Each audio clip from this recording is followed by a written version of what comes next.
To watch this 80s flick is to step back into a sun-drenched memory of what it felt like to be 10 years old, armed with nothing but a flashlight, a group of friends, and the unshakable conviction that adventure was waiting right under our feet.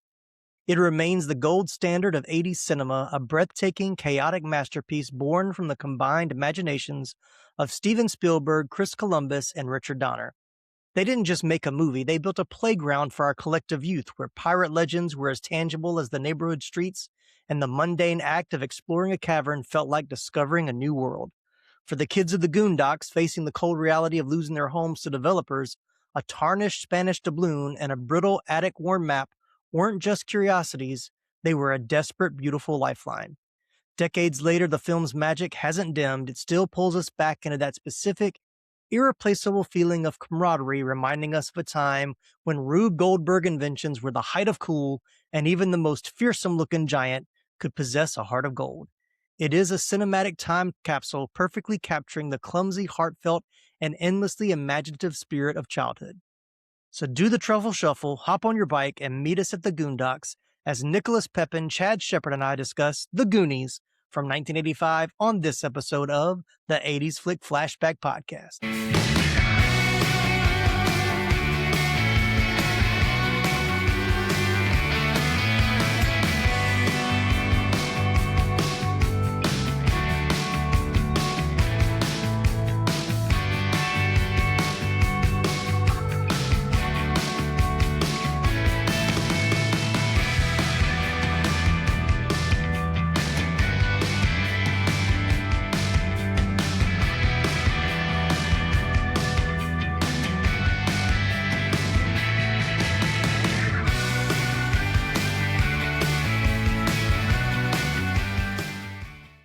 Well, welcome to the show, everybody. I am your host, Tim Williams. Joining me in the attic today are two guys who are definitely dynamic enough to escape a pair of bumbling counterfeiters. First up, a man who is always armed with a pocket full of baby Ruths and ready to make friends with a lovable giant. It's the host of Pop Culture Roulette, Nicholas Pepin. How you doing, Nicholas? Hey, you guys. You're not going to do I couldn't do the yell. There's too much going on. I don't want to get the dogs upset, but I wanted to get the line done. Good deal. Next up, he's got the quick wit, the fast-talking energy, and a translation for just about every piece of 80s movie lore we throw at him. Just don't ask him to translate Spanish to Rosalita. Please welcome back to the show, Chad Shepard. How you doing, Chad? Rocky Road? There you go. He stole my first one, so there you go. That's all right. Yeah, I knew somebody was going to do it, so I didn't add it in my intro. So, all right. Well, we're doing another movie that I had previously covered in the first season of the podcast, but we're kind of doing a revisit with the new format with two guys that were not on that episode the first time we did it. So glad to be back and looking. This is one of my favorites, so I will always gladly talk about the Goonies anytime, any place, and happy to rewatch it again. So let's jump right in. Nicholas, when did you see Goonies for the very first time? I don't remember a time that I haven't ever seen the Goonies, so it's hard to remember. Like, when I know based off of when it came out, I didn't see it in the theaters. Okay. So it would have been one of those that we picked up on VHS at Blockbuster one weekend, or whenever it made it to TV. Like, I watched it. We'll get there in a second. But I don't remember the first time I see it, but I saw it, but I don't remember not having never seen it. Gotcha. Makes perfect sense. What about you, Chad?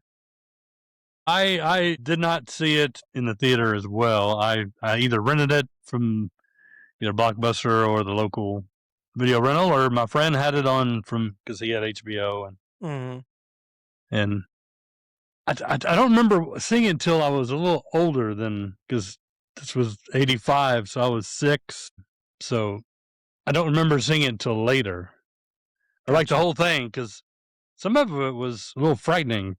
Mm-hmm. Oh, yeah. For a little nervous little Chad. So, So I'm the old man of the group, obviously, because I do remember seeing this in the theater. It's not a vivid memory, but I do remember my friends and I talking about it. I think my mom took me and like a couple of my friends to go see it like during the summer, like a matinee. And I remember getting back and like on the street, where we lived, the neighborhood, it was a dead end road we lived on. And I remember us talking about going on an adventure because there were woods where the street dead ended. It was just woods back there.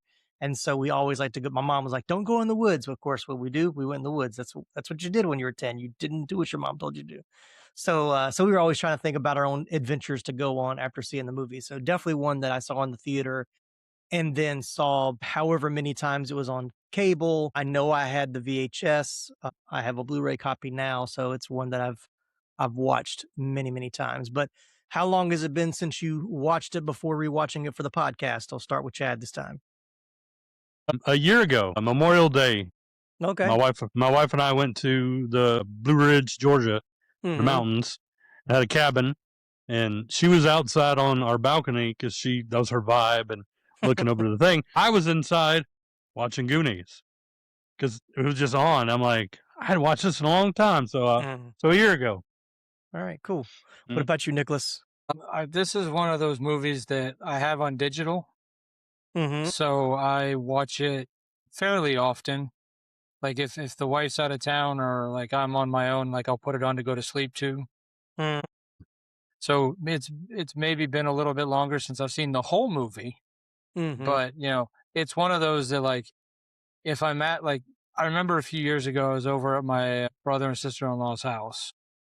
They had somebody coming over to do some work on the house, and neither of them could be there. So I went over to watch the house for them.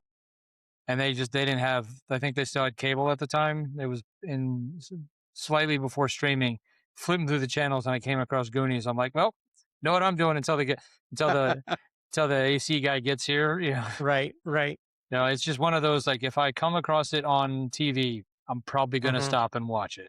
Regardless of where it is in the movie. Yeah, I want to say I've watched it within the last year, maybe at least the last 2 years, because it's funny, like watching it in the summer, like this being I did it during the summer, like doing the rewatch.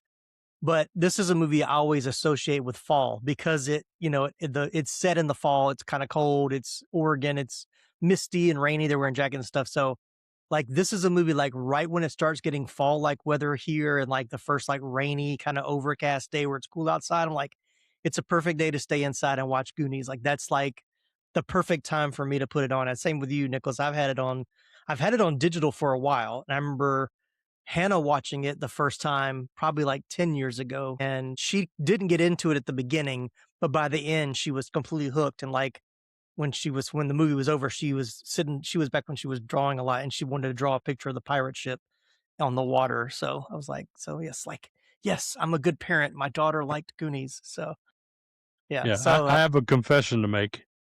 I went to my dad's house because the last podcast I was on was Ernest Goes to Camp. And I found the unopened Ernest Blu-ray that I had. Right. And I said, okay, well, let me find my copy of Goonies. I don't own Goonies. No. It's so sad. I was like, oh, my heart hurt. And I was like, that's okay. It's probably on I think it was on HBO when we watched it a year ago or something. It wasn't on there. I had to watch it on Pluto with commercials. Okay. Like a vagabond. Sorry. It's all right. Yeah. It's all right. Yeah. So. All right, well, now it's time to see if you know the blueprints of the production before the cameras ever started rolling. We're heading into our trivia segment. Let's play Risky Quizness.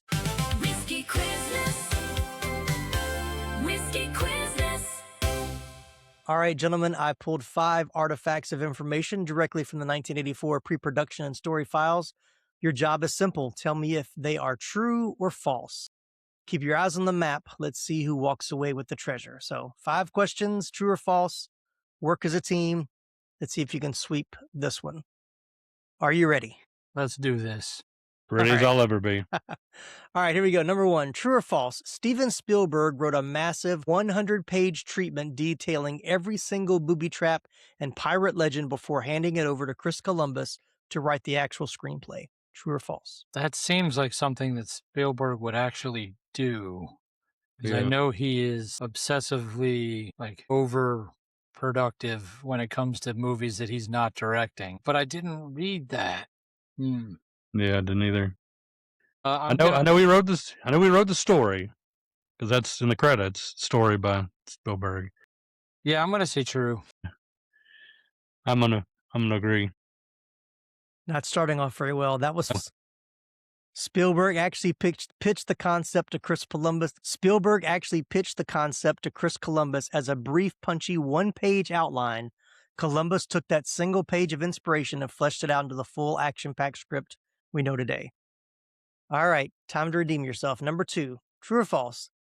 In the original pre-production drafts, the character of Sloth was written to be a literal, genetically modified cave creature, but director Richard Donner insisted on making him a human family member to keep the story grounded. True or false? You're not going to try to trick me 2 times in a row.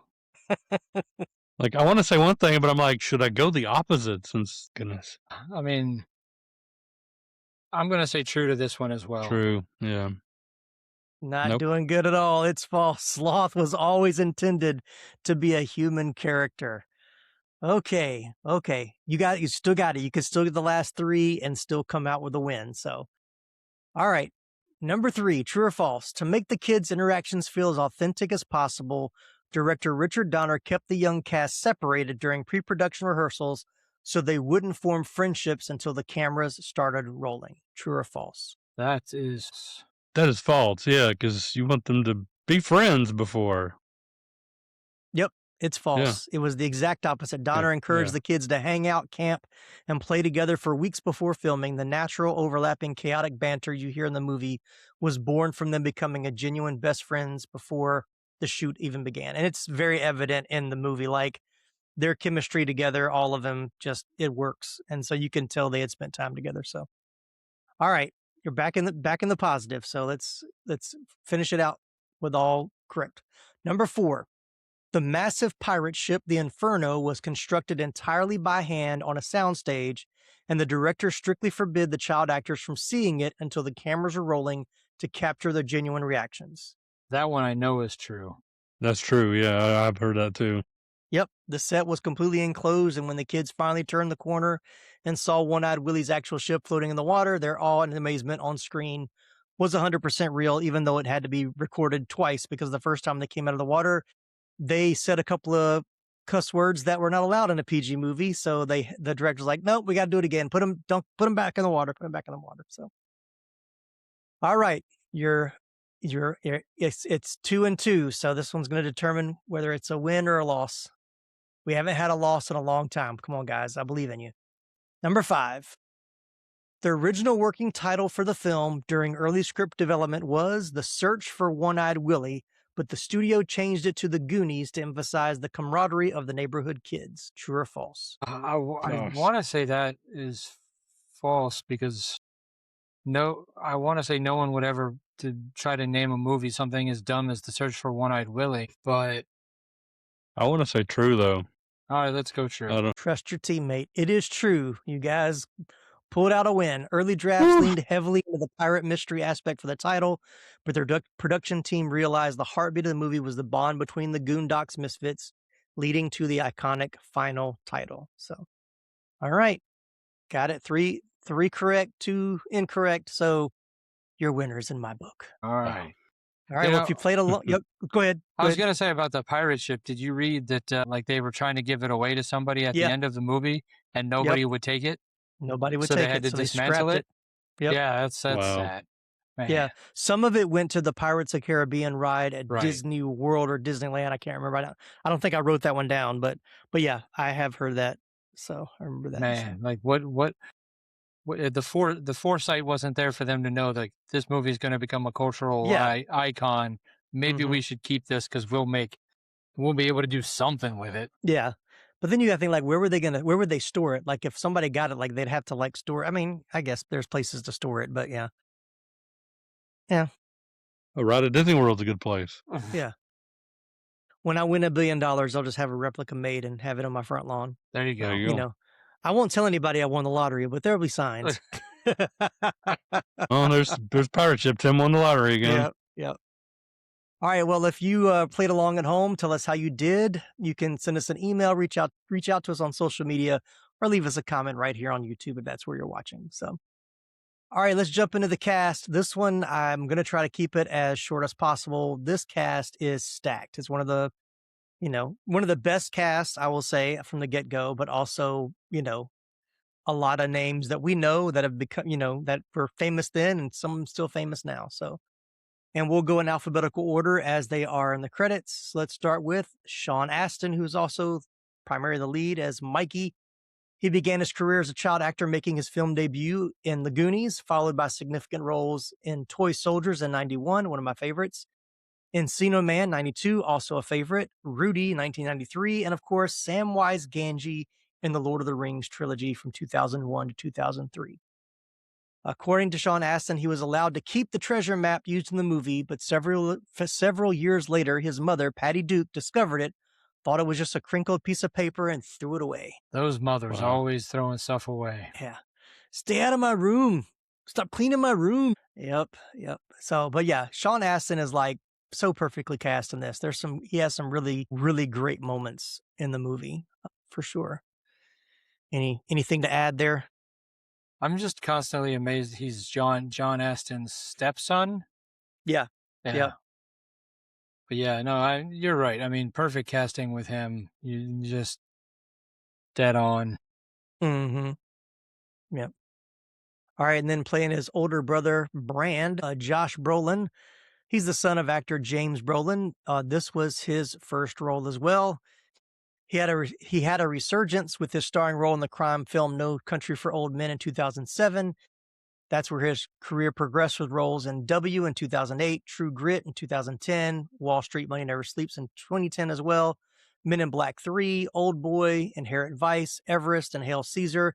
But of course, he gained wide recognition for playing Thanos in the Marvel Cinematic Universe, including Avengers Infinity War and Avengers Endgame, as well as Cable in Deadpool 2.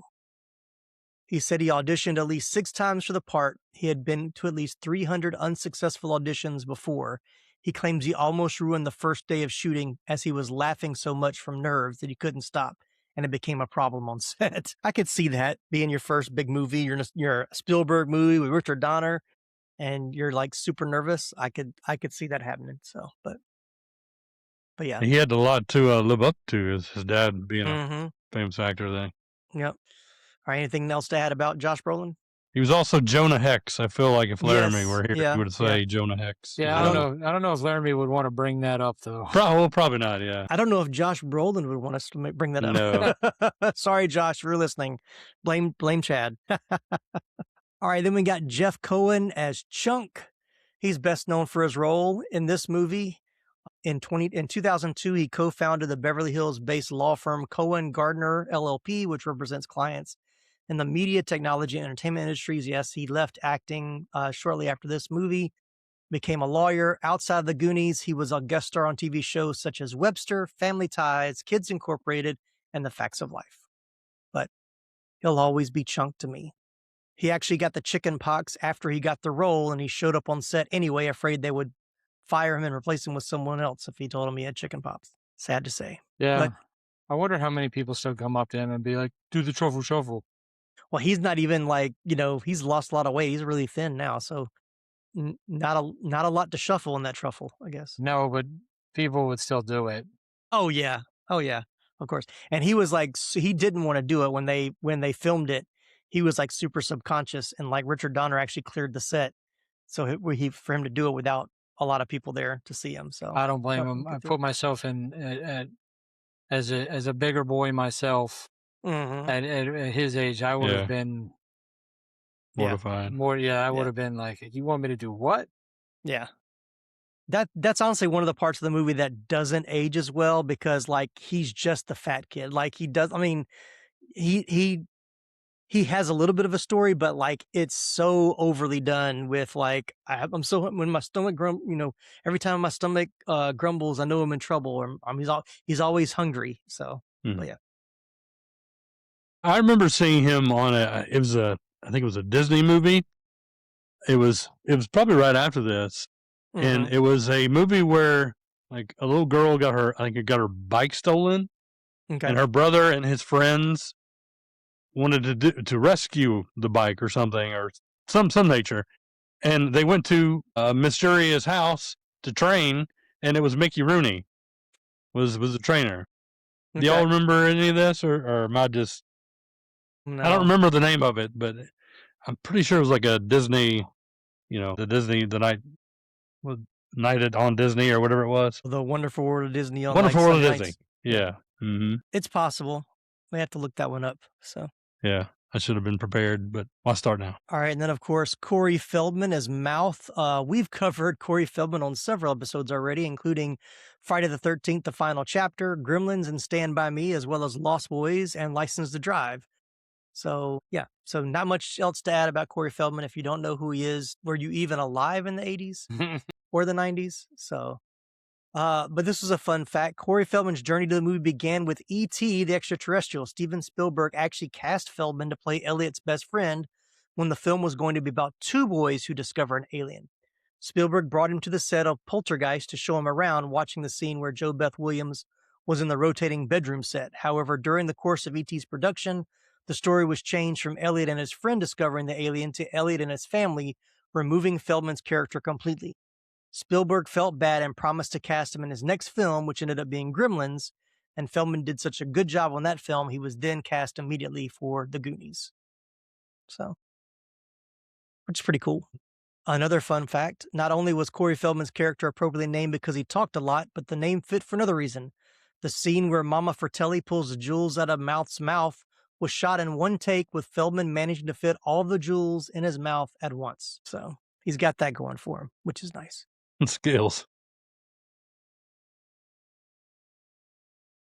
I appreciate you catching that reference, Nicholas. Appreciate that. Yeah. So, all right. Any thoughts on Feldman? I mean, we've talked about him on so many other episodes. So several other episodes that I've been on, so there's nothing more I need to add.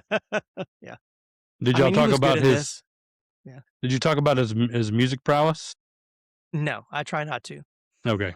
Sorry to ask. All right, then you got. Go ahead. I was gonna say that's one of my favorite videos. Is the one where he's tuning a guitar, and it goes to go sing on a mic, and it hits him in the face.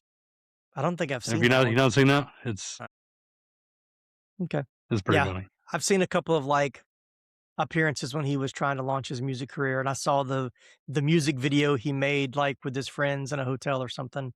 So yeah. But hey, he's touring. I follow him on Instagram, and he's still touring the country. He's got people coming to see him. But yeah. All right, moving on. Carrie Green as Andy, best known for her roles in this movie, as well as Summer Rental, one of my favorites, and Lucas from 1986. Heather Langenkamp actually auditioned for the role of Andy. Steven Spielberg and Richard Donner felt that she had given a great audition and was the right physical type for the role, but she was 20 years old at the time, and the script described her as being 17, and both Spielberg and Donner felt that Langenkamp was too old for the role. Which is shocking, because the conversation you and I have had on many of these movies is when they've got a 35-year-old playing a 15-year-old. So of course, yeah. This time they're like, what? A 20-year-old playing a 17-year-old? No, can't possibly have that. Yeah. And I think I read all of the kids are supposed to be at least 13 or older, but Jeff Cohen was only 11. So he was definitely the youngest of the group. So, but he still fit. So, but I liked Carrie Green. I'm surprised she didn't do more. I mean, everything that I've seen her in, I thought she was really good. So, but yeah, but I can't really see Heather Langenkamp being in that role, but she'll always be Nancy to me from Nightmare on Elm Street. So that's just unfortunately where she stays in my memory. So then we've got Martha Plimpton as Steph. She rose to prominence in The Goonies. She later took on roles in The Mosquito Coast in 86, Running on Empty in 88, Parenthood in 89, Beautiful Girls in 96, and Frozen 2 in 2019. So yeah, she's had a fairly long career, but decent role. Nothing really to add for her, I don't think. My favorite Martha Plimpton is Raising Hope. Raising Hope. That was a TV show, right? TV I was going to say the same exact thing. Yeah. I love that TV show. Yeah. Same. My mother did too. We always watched. Yeah. If you watch the Good Wife, I think she was on a couple of seasons of that too. She was really good on that. So, and then one of my favorites, Ke Huy Quan as Data, also known as Jonathan Ke Quan. Born in Vietnam, he immigrated to the United States as a child.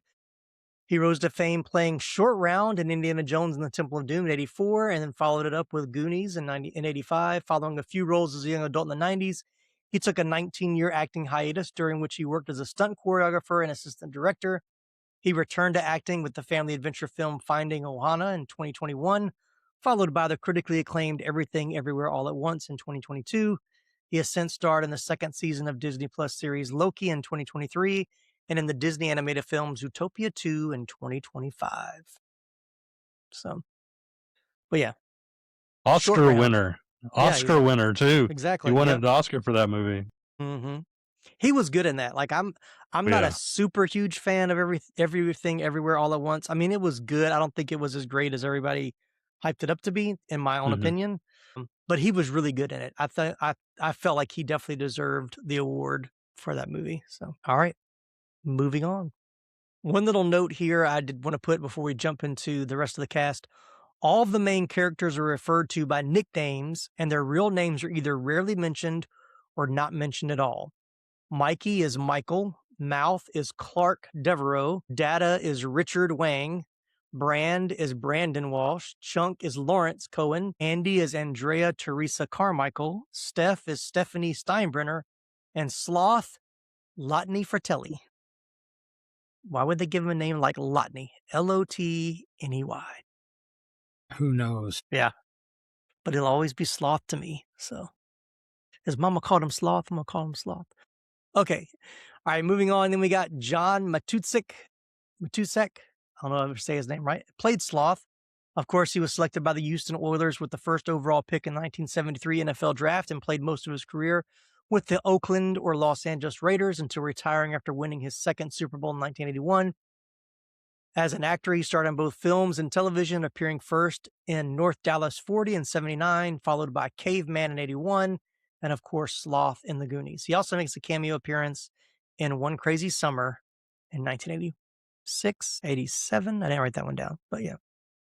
He's the crazy biker with the hair. When he comes out of the water, he's got the fish in his hair. Yes.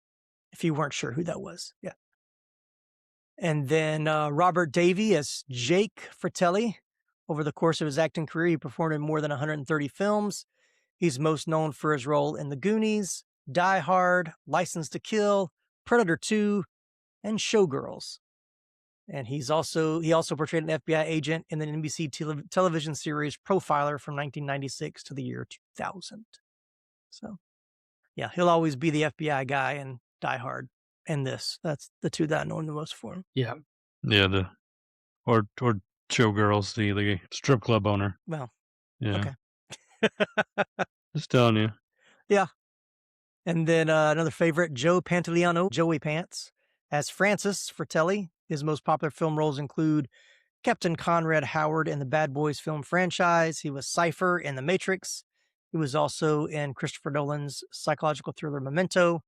Other notable film credits include Risky Business in 83, Empire of the Sun in 87, La Bamba in 87, Midnight Run in 88, The Fugitive in 93, and Percy Jackson and Olympian's The Lightning Thief in 2010. So they both auditioned together, and their banter of them arguing was how they won the role. And from what I read, they did not get along very well on set either. So they took the, sibling rivalry to heart and really irritated each other during the filming, which comes across very clearly in the movie. I'm so used to Joey Pants not having hair that I sometimes forget I saw him this time and I'm like, oh, that's right. He is in this movie. Every time I see the movie, I'm like, oh, right. That's it. That's it. You'd think I'd remember he's in the movie, but every time it's like, oh, yeah. Yeah. And then I love it, like, remember when we were going to get your teeth fixed and mom said, use your money to get a toupee? I've never worn a hairpiece. And then, of course, like 10 minutes later, it's barely hanging on after he comes out of the water. So, yeah, their rants at each other still make me laugh. Yeah, I love them in The Fugitive and U.S. Marshals. Yeah, he was good in The Fugitive. He was great. For sure. Yeah. Yep. And then the late, great Anne Ramsey as Mama Fratelli. In the 70s, she began a successful Hollywood career in character roles, appearing in TV programs such as Little House on the Prairie, Wonder Woman, Three's Company, and Ironside. In 1988, she was nominated for Academy Award for Best Supporting Actress for Throw Mama from the Train with Billy Crystal and Danny DeVito. In February of 1988, at age 58, she guest starred on an episode of Alf, which was broadcast just 6 months before her death. She also had a cameo part in Scrooge shortly before her death as well. She had 6 films which she appeared that were released in 2 years following her death. So she was working all the way up until the end. But yeah, she'll always be Mama Fratelli. So Yeah. I think she had tongue cancer mm-hmm. because her speech got worse as the like "Throw Mama from the Train" was hard to understand, but she got an Oscar nod. So Yeah, every time I see her, I think Mama Fratelli, but I'm just like, oh, it's her. And then Scrooge, like she. Yeah. Oh yeah. When I see her in Scrooge, I'm like, hey, that's the lady from Goonies. From Goonies, yeah, of course, yeah.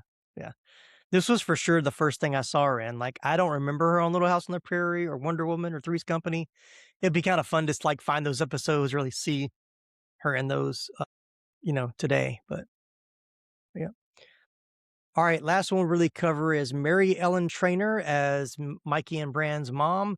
She's best known for her roles in this, as well as the psychiatrist in the Lethal Weapon films, 87 and 98. She was also a newscaster in Die Hard and Ricochet. She also appeared in The Monster Squad in 87, Scrooge in 88, Ghostbusters 2 in 89, Death Becomes Her in 92, Forrest Gump in 94, Congo in 95, and Freaky Friday in 2003. So, but yeah, she's good at that mother character because I definitely remember her from Monster Squad and the Goonies. So yeah, that's why I'm trying. Like, where was she in Scrooge? She was one of the employees of Frank Cross and Scrooge. Just remembered. So, Richard Donner makes an uncredited cameo appearance as the sheriff's deputy at the end when they're driving on the beach in the 4-wheelers. The film's cinematographer Nick McLean also has a cameo as Mouth's father. The part of the dead FBI agent was performed by stuntman Ted Grossman. Another one of my favorite scenes when he gets stuck in the fridge with Chunk. And then I thought this was a cool fact. I don't think I ever saw this before. Though it's uncredited in the movie, the photo of Chester Copperpot is alleged to be of American actor Keenan Wynn. Wynn was originally cast as Perry White in Donner's Superman movie before dropping out due to exhaustion. So another Superman nod in the Goonies because, of course, Chunk, revealing the Superman shirt and playing the Superman theme is another nod to Donner. Is that the guy from like Herbie Rides Again and the Shaggy DA or the Shaggy Dog? You talking about Keenan Wynn? Keenan Wynn, yeah. I have no idea. I did not pull up his filmography at all. Okay. I just saw that little blurb and thought I put it in there. Yeah. Yep. All right. Anybody else on the cast that you want me to mention? I think I tried to cover I think you got everybody worth talking about. The most popular. So. I'm pretty sure I may be mistaken, but the housekeeper Rosita. Mm-hmm. Rosita. I believe that's the lady who played the lady who killed Selena in Selena, like her manager. It's possible. In the J-Lo movie. I've never seen Selena, so I don't know. But yeah, okay. But she had been in other things. I just didn't have her as one of my main characters. Yeah. My favorite fact of her is that she spoke perfect English. Yes. And she helped translate the bad Spanish that and then helped teach Corey Feldman how to say the words well enough. Yeah. So that. Yeah.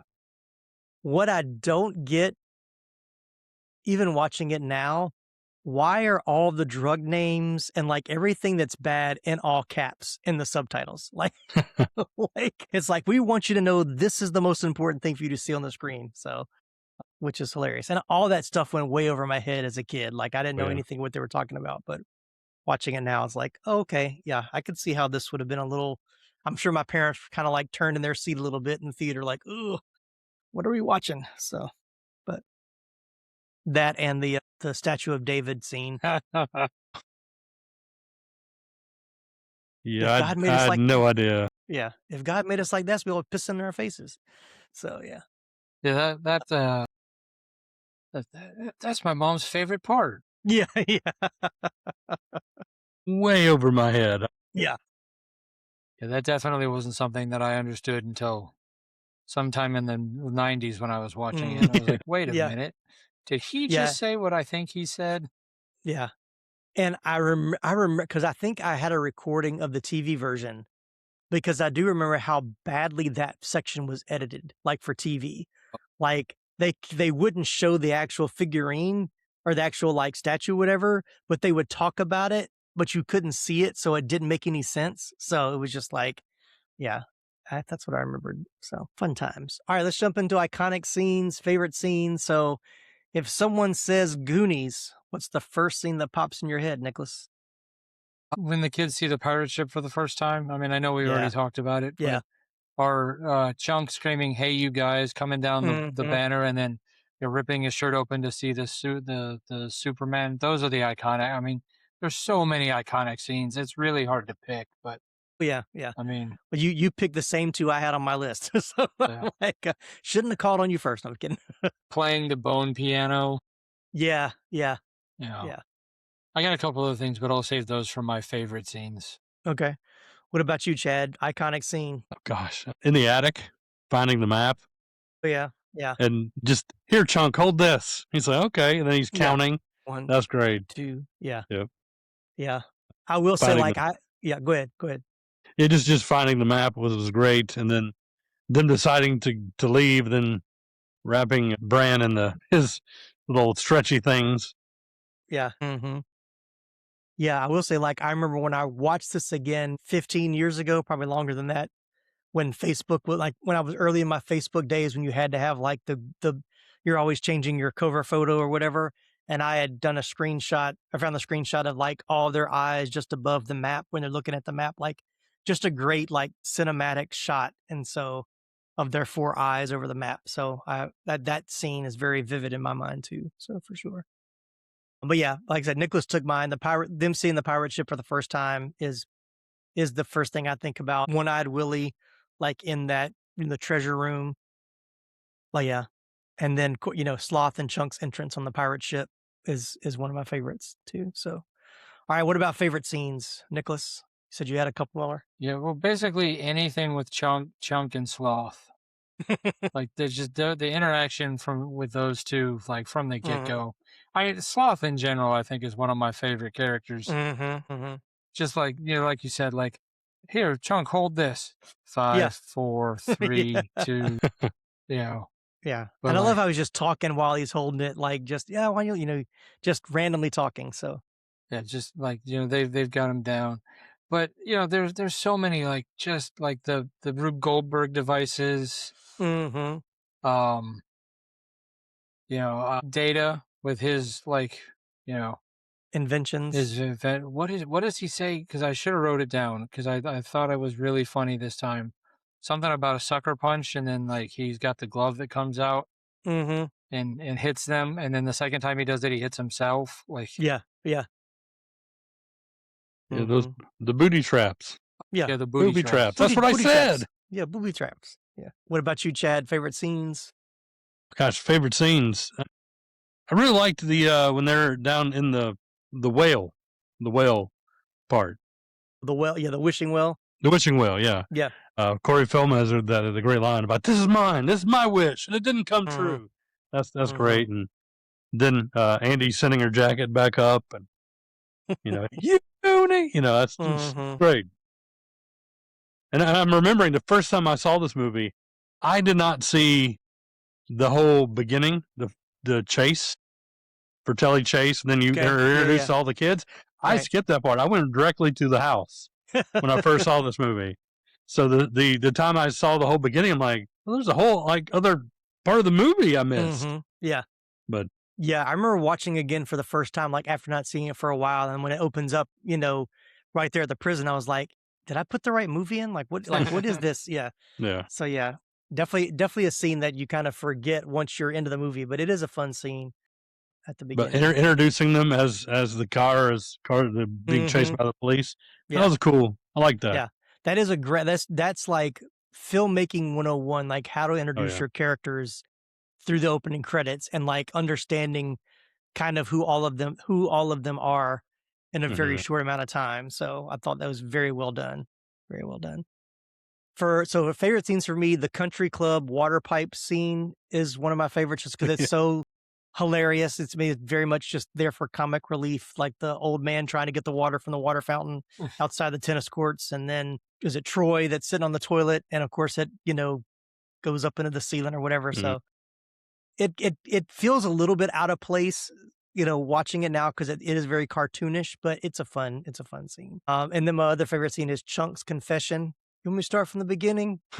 Yeah, like that whole scene is hilarious. Like, yeah. I'm kind of like you, Nicholas. Anything with Chunk is just like hilarious. Like one of my favorites. I mean, it's kind of sad that he didn't really do a whole lot after. I mean, because he was so good. Yeah. But But I will say, like, if you like, I do remember seeing him in some of the TV shows that he did, but they just wanted him to play Chunk. Like they wanted him to be the same character over and over again. So I can see why that would kind of dissuade him from doing more. Yeah. But yeah, but it's funny, like you going back to what you said about like Chunk and Sloth. Like, let's have a little fun. So if this was made today, or let's say if even back in 1985. Would you have been surprised if there was an animated Chunk and Sloth spinoff show, like a Saturday morning cartoon? I would not have been. The Adventures of Sloth and Chunk. Like that would have been a hit. Like, why didn't they do that? That would have been perfect. I don't know why they never made a sequel. Yeah. I mean, I think ultimately I'm glad they didn't. Yeah. And I know they keep threatening to do one now, but like none of those guys, they shouldn't, because I don't want to see it now. I would have liked to have seen them do a different adventure like a year or two later, but I don't need to see them trying to do it now. I don't need to see a bunch of 50-year-olds, mid 50-year-old guys, pulling in some of them out of retirement to like go on another adventure. Like it's just, I really kind of think. Go ahead. I've heard rumors that if they were going to do a sequel, it would be their kids who are friends. Yeah. And the kids get in trouble or something, and the parents have to get together, the Goonies back together to go to help the kids. That's the only thing that makes any sense. Right. Yeah. Right. It's still got to be good though. Yeah. Yeah. So. But yeah, I kind of like even watching it now, like they make, they keep talking about, Mikey always gets him in trouble. Like he's always going on these adventures, which we never saw. And it made me think, like, I know like Stranger Things have now done their like animated Tales of 1985. I was like, that might be kind of cool to like do hate to say a prequel because who wants to see a prequel, but like an animated version of like, what were some of the other adventures they went on? But once again, it's got to be done. It's got to be well done, written well, and have the same, kind of, if you can get that same kind of magic again. But I wouldn't be opposed to seeing that. So, but yeah. So another question before we get into like scenes and trivia. So I think I asked this the last time, but you guys weren't on that episode. But we have like these kind of ensemble casts. Two questions. Number one, who was your favorite? Which I already think I know the answer to that for Nicholas. Who was your favorite? And then which of them did you relate to the most as a kid? Whoever wants to go first. I mean, my favorite, like you said, you pointed out, I've already said it. I mean, Chunk is my favorite. I guess, I mean, I would have related somewhere between him and Data. Okay. Because like, trying to do the weird inventions and just being the nerdy kid, like that would have been where I would have been. Like I'm not cool like the brother. Yeah. Like Josh Brolin's character. I'm not, mouth just talks too much. Like yeah. So yeah, it would have been a combination of those two that I probably would have related to. What about you, Jad? Yeah, I related more to Mikey than anybody else. Some people would probably say Chunk just because I'm a hefty fella. I've always been, even as a kid. But I wasn't as silly and as mind boggled as he was. I wasn't a smart aleck like Mouth or smart as Data. So I think I was more along Mikey. I wanted to go off. Like you said, you mentioned seeing the movie, then want to go out in your woods. I did kind of the same thing. Like, there's got to be treasure in the woods back there. So, I would say Mikey. I it's funny, even if you think of the girls, I was like, well, maybe Steph, but then she kind of annoyed me a few times. So I'm like, okay, well, not her. So, who was your favorite of the Goonies? Who's my favorite Goonie? I would probably say Mikey. Mikey, okay. Yeah. Gotcha. Yeah, I think I'm with Nicholas. Chunk was my favorite just because he was the most, he was the funniest of them. But I'm like you, Chad. I was more like Mikey. Like I really wasn't the ringleader. Like I wasn't the one that kind of led the group, but I was the more like adventurous and like I was into like maps and stuff like that. But one of my close friends at that age was very much like Mouth. So I could definitely see him as like the two of us together. Like we didn't really have the other kind of friends, but like the two of us, that kind of scene, if you saw us together, like how those two guys be friends? Because one's like, I was more like the quiet one that didn't really say a lot, but was like always thinking about stuff to do. And he was the one just running his mouth and like trying to be funny and be cool. So, but yeah. So, all right. Always a fun question to ask. So, all right. Well, let's talk about some trivia scenes. I'll try to cut some of these a little short for time. But according to Chris Columbus, he actually came up with some of the ideas for the Goonies because he grew up in a factory town in Ohio where there was nothing to do. When he was a kid, he would go into the abandoned coal mines during the summertime.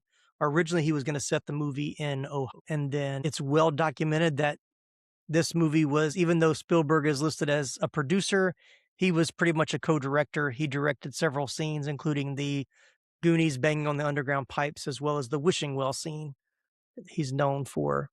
And I think there was one story that I'd read, I think when we did the original recording, that I think it was Sean Astin that was talking about. It was during like some panel they had done recently where he was like, Richard Donner would come and give them like specific notes.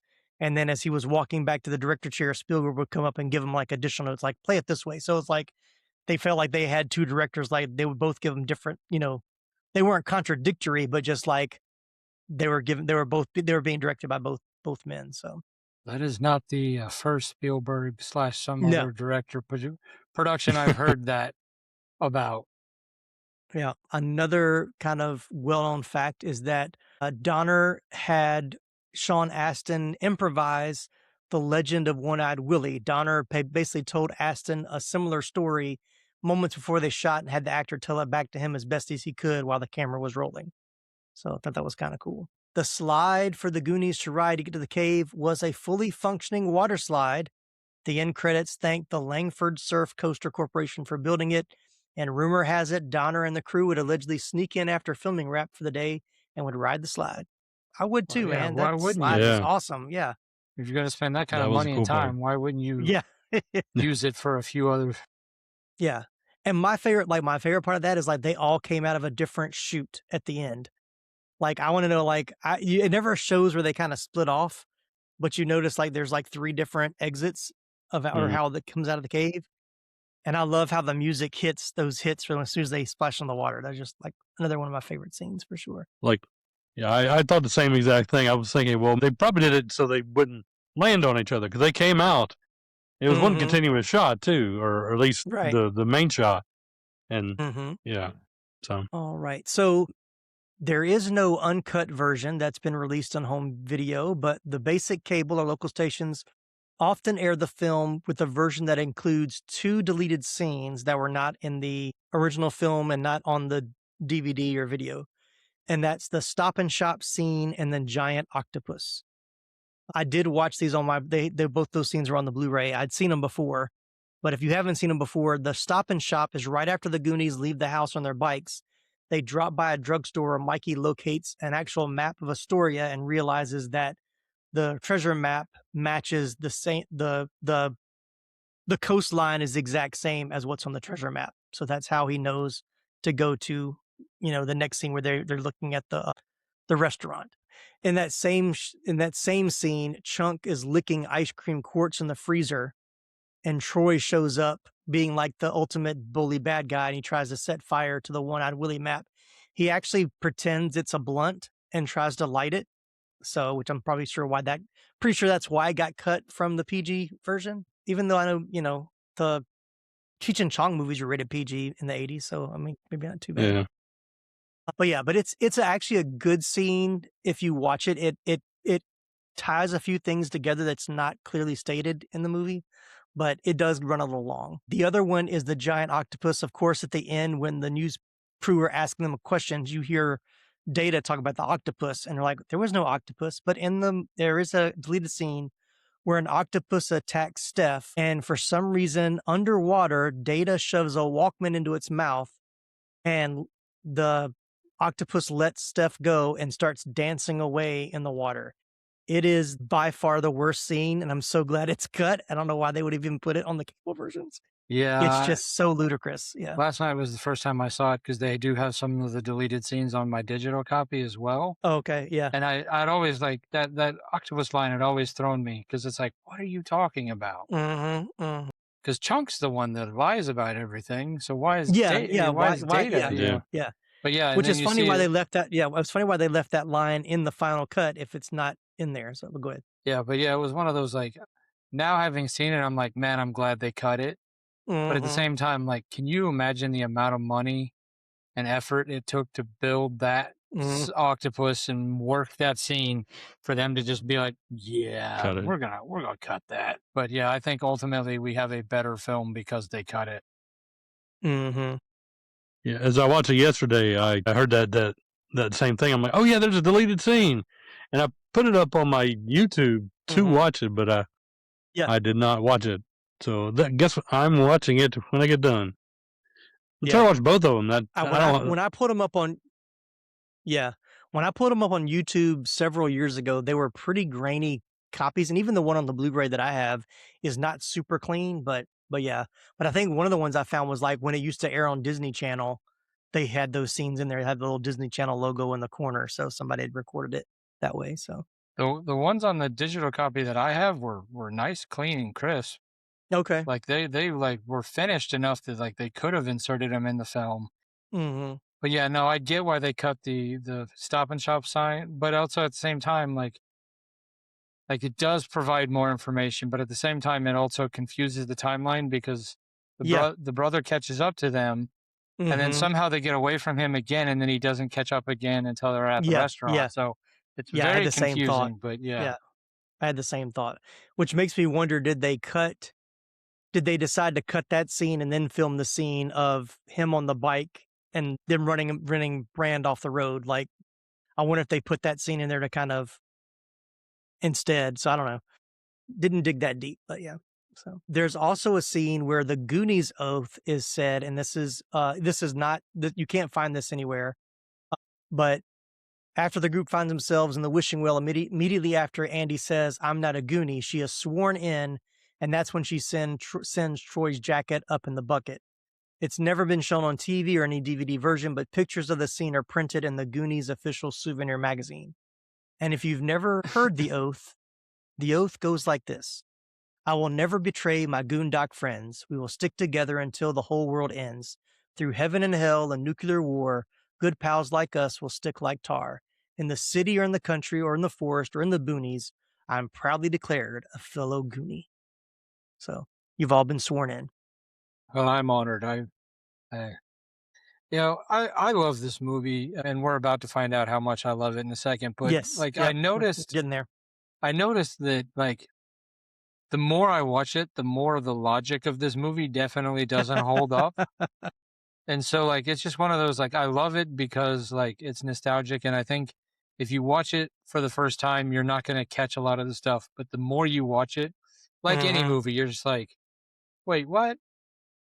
Wait, that no, come on now. Like like the Spanish translation. Like he clearly knows he's saying the word droga and cocaine and like like he clearly knows this cacarocha, like he clearly knows. So like there's no way he isn't intentionally like, but like she's like, like like like even if you don't know Spanish that well, you're not going to accidentally say some of those words that he was saying. Yeah. And then too, like when he's reading stuff on the map, why does it rhyme in English if it was written in Spanish? Or like obviously the map's been up in the attic for who knows how long, but before that map got in the attic, nobody else saw, hey, this looks an awful lot like that spot over there. Right. Like, it took some 12-year-old kid to go, hey, wait a minute. Like, no, so that's why we love it. But you don't want to think too hard. You just want to enjoy it for being what it is. Exactly. So in the scene in the attic where they look at the map and it's got Spanish on it, and they get Mouth to read it, Corey Feldman starts, "Intruders beware." Like, why are you doing this? Like, I guess piratey voice already, and then it goes into his normal voice. Yeah. Well, I think because they were all dressed up like pirates, like he was just being goofy until he was like, wait a minute, this is this seems to be real. something genuine, and so that's why I kind of like that little. I like that they did that. So well, and clearly the One-Eyed Willy myth was something that was well known in that part of town. It was like no, but like they were just like there was the pirate myth of One-Eyed Willy. I mean, obviously fake for the movie, but you know, in that town, like every town's got that urban legend, and that one happened to be there. And then the added Chester Copperpot angle too, back in the 30s or something. That he went looking for it. Yeah, he just needed a group of friends to help him because obviously it's not a one-man job. So no. And the scene, what's in his wallet? Oh, just his card with Lou Gehrig on it. He had a Lou Gehrig baseball card. Baseball card, yeah. Like, that's probably worth a fortune. Yeah, exactly. Which if he would have just kept that card, he didn't need any of the rubies. They would have had enough money then. They could have just stopped, turning around right there. It would have been everything would have been paid off with that card alone. Cue Cyndi Lauper. There we go. All right, last little thing about different versions. So according to Jenny Lou Tugend, the ending was changed drastically from the script. In the original ending, the Goonies went home, and it was while Mikey's family was packing to leave that Rosalita finds the marble bag and gems while doing laundry.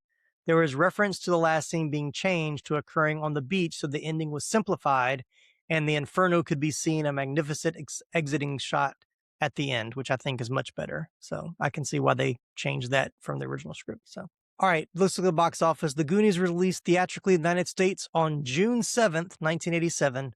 It grossed $9 million as opening weekend and became second behind Rambo First Blood Part 2. It grossed $63.9 million in the United States and Canada, placing it among the top 10 highest grossing films in 1985.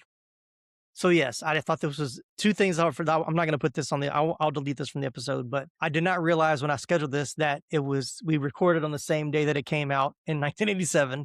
So that was kind of cool to watch it again on the anniversary. And then all day I was craving pizza, and I ordered pizza from Domino's. And of course, there's a Domino's box at the end. I was like, and I don't ever order from Domino's. It was just it was the cheapest and the one that could get here the quickest from DoorDash. So I just thought they have good deals. Yeah. I thought that was pretty funny. I was like, wow, I didn't realize I was watching it on June 7th. So that was kind of cool. All right, now it's time to take a look at how well this 80s flick holds up today. It's the rewatchability nostalgia meter. It's our way of measuring how enjoyable a movie is for repeat viewings, along with the waves of nostalgia it brings. If you're new to the show, here's how it works. It's a 1 to 10 scale. Any number between 1 and 10 will do, but here are a few parameters to help you decide. At the bottom of the meter is a number 1. It means I saw it once, and that was enough. In the middle of the meter is a 5, means it's a good rewatch every couple of years. And the highly coveted number 10 is at the top, highly rewatchable and full of nostalgia. So, Nicholas, where does The Goonies land for you on the rewatchability and nostalgia meter? A 1. I mean, no, come on now. Don't make me kick you off my podcast.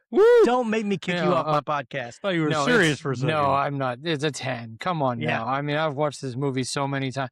Unlike other movies that I've done with you recently, where it's like, I love it, but like I don't watch it all that often. This is one that I watch a lot, you know, even if I don't see the whole thing. Like I've, you know, it's a 10. I mean, I'm not going to argue with you. What do you say, Chad? I haven't watched it as much as probably you guys. My wife really likes it. We watched it together yesterday for the podcast. I watched it by myself last year, but she was out doing her vibe thing with the mountains and whatnot. So, but it's pretty high. I'll give it an 8.5. Like, it's not 10 for me. There'd be other movies that I'd rather see, but if this is on, I would definitely watch it. I would rewatch this again. Okay. Well, I'm with Nicholas. It's a 10. I don't even have to think about it. It's one of those that I've like Nicholas said, even though I remember when I saw it for the first time, it's so ingrained in my childhood, and like I have to have a copy of it. I've got digital, I've got the Blu-ray. It's one that I will watch.